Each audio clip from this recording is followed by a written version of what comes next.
The horror genre has seen some really scary women over the years. Usually, women in horror films are running away from a knife. But what happens when a woman is holding it? Whether they're old or young, have powers, or are just simply insane. Here are some of the scariest female horror villains, who we're sure even Jason himself would be afraid of. Let's dive right in. We can't not start this video with Pamela Voorhees in Friday the 13th. Probably one of the most widespread mistakes people make in pop culture is thinking Jason Voorhees has been the main villain from the start in Friday the 13th. It's no doubt that Jason's the face of the series in the first outing of the series. It was Pamela Voorhees, played by Betsy Palmer, Jason's mother, who was the one holding the knife. Compared to the more recent movies, the first Friday the 13th film was slower paced and moody. Other than that, while Jason is a spectacle in the more recent movies, the first one shows him towards the end of the movie. Although Betsy only really took the role because she needed money for a new car and even called the script a piece of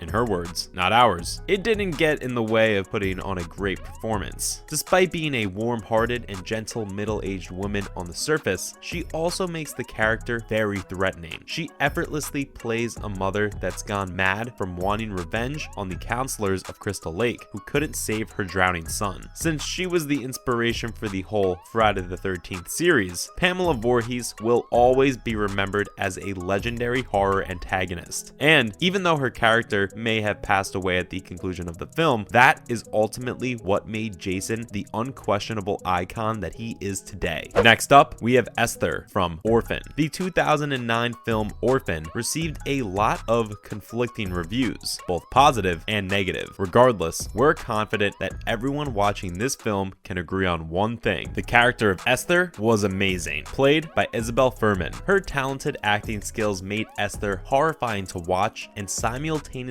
showed her as a very different kind of character. Wouldn't you agree? We sure think so. The movie starts with a couple, John and Kate, wanting to adopt a third child to fix their marriage, hopefully. That's how they meet Esther, a young Russian girl they instantly like. Things turn menacing right off the bat, with Esther turning more and more conniving, even going as far as hurting a kid at school. She starts to show her true self as her crimes progress, worsen, very sadistic and scary. Her mission is to get rid of her adopted mother. Kate later discovers that Esther's records haven't been documented and everyone around her has died. At the movie's end, we are even more shocked to learn that Esther is a mad 33-year-old woman with a rare hormone condition. Fuhrman was given much praise for her haunting performance with the character, and rightly so. We'd give her more praise if we could. At number 3, we have Norma Bates from Psycho. For the entire movie, Norma Bates is technically dead, but she doesn't even let death get in her way. The long dead mother had left some wishes for her son Norman to carry out, which, you guessed it, he started to carry out. The first led to the creation of one of, if not the most popular murder scenes in cinema history, the Janet Leigh shower murder scene. That's what we call it, at least. By the end of the movie, Norman has been completely possessed by his mother. She takes over whenever Norman feels attracted to someone, which only leads to so many people getting killed or going missing. Virginia Gregg, the voice of Norma, deserves praise as a female horror villain. She brings intensity to a character even after they've died. Let's move on to Sadako from Ringu. Ringu is the movie that set the bar for Japanese horror early on, and it's a very high bar. The movie finds its roots in a sci-fi novel trilogy that's about a cursed videotape centered on Raiko. The story is about her trying to save her and her son's life by putting the ghost Sadako to rest. Sadako is based on Oiwa, a ghost from the traditional Japanese stage play Yotsuya Kaiden. Both Sadako and Oiwa are alike. White dress, long black hair, ring any bells? The horrific moment where Sadako is seen crawling out of the TV at the end of the film was when Ringu was acknowledged as a completely new kind of horror, setting itself apart from anything seen in the West at the time. The uniqueness and the impact Sadako has had on later female horror villains is why she's a part of this video. Who better to follow up on Sadako with than Kayako from Ju-on? In the movie Ju-on the Grudge, the female horror villain Kayako was a newer Japanese horror villain. The movie was inspired by 1998's Ringu, which we just discussed. Some people argue that Kayako is an exact replica of Sadako, and we aren't saying they aren't similar, don't get us wrong. However, Kayako is a completely different villain. You could argue she's even more dangerous and persistent than Sadako herself. To start with, Kayako is a victim who was murdered in her own house by her abusive husband, her son Toshio, and their cat. We're still upset about the cat. Sadako could only appear if her targets had seen a specific cursed videotape, but all Kayako needs is for you to either have been in the haunted house or met someone else who's been there, which is scary to think about since you can't ever be sure if you've met someone like that. Played by Takako Fuji, a ballet dancer and professional contortionist, Kayako appears determined to follow you wherever you go and shows up, making that horrifying, ear-rattling, and disturbing sound that chills us to the bone every time. Feels like she's right under our skin. Next up, 6. We have Mrs. Carmody from The Mist. Mrs. Carmody, a local religious zealot, finds herself sheltered at a grocery store when a strange, ominous mist appears. People in the store think a chemical explosion could have caused it, but Mrs. Carmody begs to differ, claiming Judgment Day has arrived, and some people believe her after a tentacle monster attacks a store employee from inside the mist. Eventually, more people are consumed by the mist, which strengthens Mrs. Carmody's